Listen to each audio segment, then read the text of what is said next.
Welcome back to RecruitFest 2010. We're getting loose here in the afternoon, having a good time with this. Couple more sessions starting here. The concept of influence is very important in our business these days, particularly as we're talking about social and who we choose to follow, who we choose to connect with. And I can say that I've certainly have been influenced by all three of these folks. So we figured this was a group to connect with and have them share some of the insights that they feel are valuable as foundations for influence, how to build this, how to share it. And the title I thought was just was good enough to get them bought into it, which was Peddling Influence and Leading Thought. So you like peddling, I like the thought leaders, the play on that there. So we've got China, again, thank you, Sarah White, and Gerry Crispin, and I will turn this quick hit 20-minute session over to you. Sarah. Okay, so what we decided to do with this session was really we have 20 minutes, so really what are three takeaways that each of us have had in our own careers that really made a difference as far as getting us to where we're at today. And for each of us and for each of you out there and in this room, we've all had very different journeys to get to where you're at today. So for instance, for me, my three takeaways for anyone that is trying to grow influence. And influence, I just want to clarify, isn't about, again, that personal brand and that whole discussion we had earlier. Everyone needs to be influential within your own organization to get anything done. So how you build influence, from my perspective, was mentorship. First off, I looked for mentors, I sought out mentors, and I became a mentor to other people, and I helped them grow and hopefully grow faster, bigger, and better than I did as well. The second thing that I believe is very important if you're trying to establish any type of thought leadership or influence is to look ahead of what everybody else is already talking about.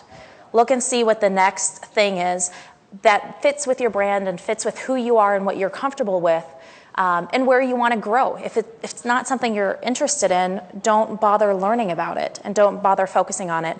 And the third thing is really being true to who you are. Knowing what type of life I wanted, knowing that I really never wanted to have to leave my house. I didn't want to work in a cubicle. I don't want to have to get dressed every day. I don't want to do any of those things. I love my yoga pants, and I'm totally comfortable with that.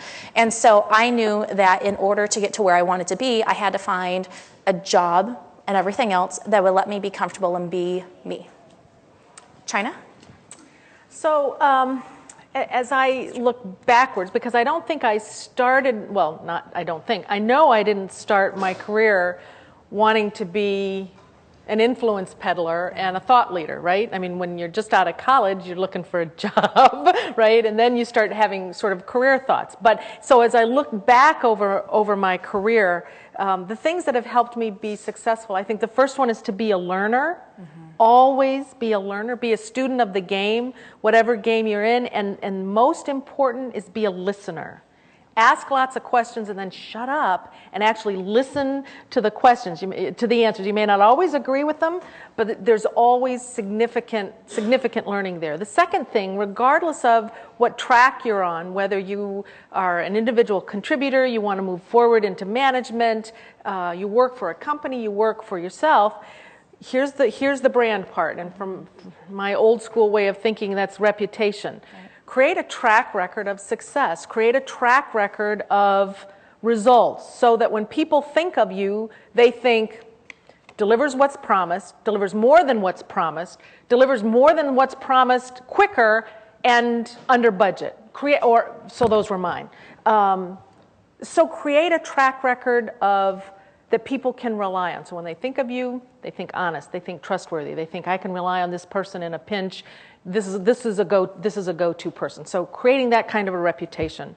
And then the third is a little more sort of esoteric, and it's more than do no harm.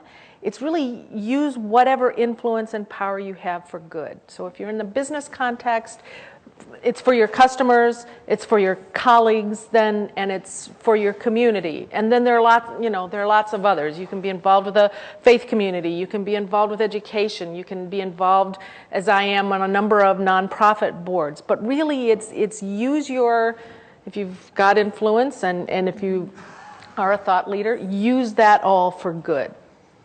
Gerry? And when I read, one comment about yours, because I've been reading a lot about people who are at the end of their careers and what they do, and they talk really about a balance that I think reflects back to this influence. I think when you're very young, you really want to learn, you want to be accepted as being knowledgeable. So you start talking about the expertise and information. So we look at power and influence in a lot of different ways, and it can be information, although it's very transitory. It can be expertise, but it takes education and other kinds of things. And at the end of your career, you hear people who have succeeded in doing various things now use what influence they have to just focus more on a stronger balance on some of those things that add value to our society, to give back. But I think that all of us, as we grow, we find that whatever that balance is, we still do all three of those things. So we have our professional lives, we have our social lives, and there's influence around all of those. And we have our community lives. So some of us may be more or less engaged in community and giving back in those kinds of activities. And depending upon how we grow professionally over time, we kind of expand that out because there is that sense of legacy around that. But I'm sorry. Yeah, I was just going to say, for me, there were a couple key things that I felt compelled about always. One was really compelled to be willing to be influenced by you, by each of you. So to be present in the moment when you're talking to somebody and that intense listening. You use the term listening, other people use active listening. You know, but the reality is we are really present in the moment, looking at that individual, engage with that individual in conversation, and really getting what they have to say or not. We may be thinking about the next person we're going to meet or talk to. And I do think that there is a differentiator there in terms of people who eventually build influence is they're perceived as having the ability to be present. And that, I think, is something that we can develop, we can pay attention to. It's sort of like there.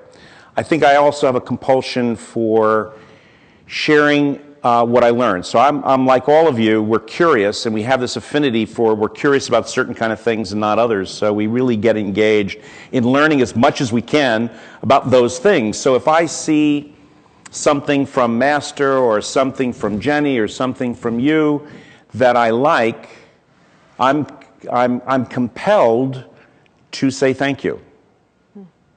Now, I have been doing that for a long time, probably since I was in graduate school. And in those days, it was a little harder to say thank you to somebody whose article you read. You would have to send an envelope inside of an envelope to the publisher to get there. Today, you can do this day in, day out. You can call people up that I don't know and haven't met and say, thank you. Here's what I learned from you today when I read this or heard this or what have you. I think that's powerful because what it does, I think, is bring this affinity network, this whole social media thing, back to the relationship you're building with somebody that you actually have a real connection to. They have an interest in something you have an interest in, and so you're picking them out. And over time, you collect a lot of those folks, and before you know it, wow, you have something to say as much as all of those folks. So I think those are two issues that I think are really critical. And the last piece for influence, I think, is own something of the knowledge base. If you're a recruiter and a recruiting leader, there's some aspect of recruiting you really need to own. It may be the measurement capabilities, it may be the management of the people to empower them to do something else, it may be your understanding of how we make the selection process or assessment. But whether it's a business that you're running or whether it's staffing that you're responsible for functionally, I think you should have a level of expertise that you're comfortable with as good as anyone else. And to strive for that means that let's say it's around selection, it means you're not just satisfied with how you're selecting people in your company. You want to know how people in other companies are selecting other people. And you want to know to what extent that applies in your case. And why aren't we using any one of the 20 different assessment or selection tools? So you start diving into it, and I think over time, you become influential simply because people perceive that you have this kind of focus. Now, let me take the devil's advocate on this. Who really cares? Right? Who really cares? What is this going to do as far as everyone that's sitting out there watching, everyone that's in here? How are you going to be able to take this back and actually apply this to your job tomorrow so you're a better recruiter, a better HR person, a better product manager, whatever your job is? Who cares? Right. Start with you. Start with you. I don't know if anybody cares but me. If anybody wants to care but me, that's okay. But fundamentally, I think you start with yourself. If you're not, and we were talking about this last night, if you're not comfortable in your own skin with who you are, it's going to be a tough road to hoe to start influencing other people. So you really need to have a sense of your own self, that where you are is pretty good, that you're comfortable with it, that you're striving to always improve, etc. And then, what comes after that. I don't think anybody intends to influence.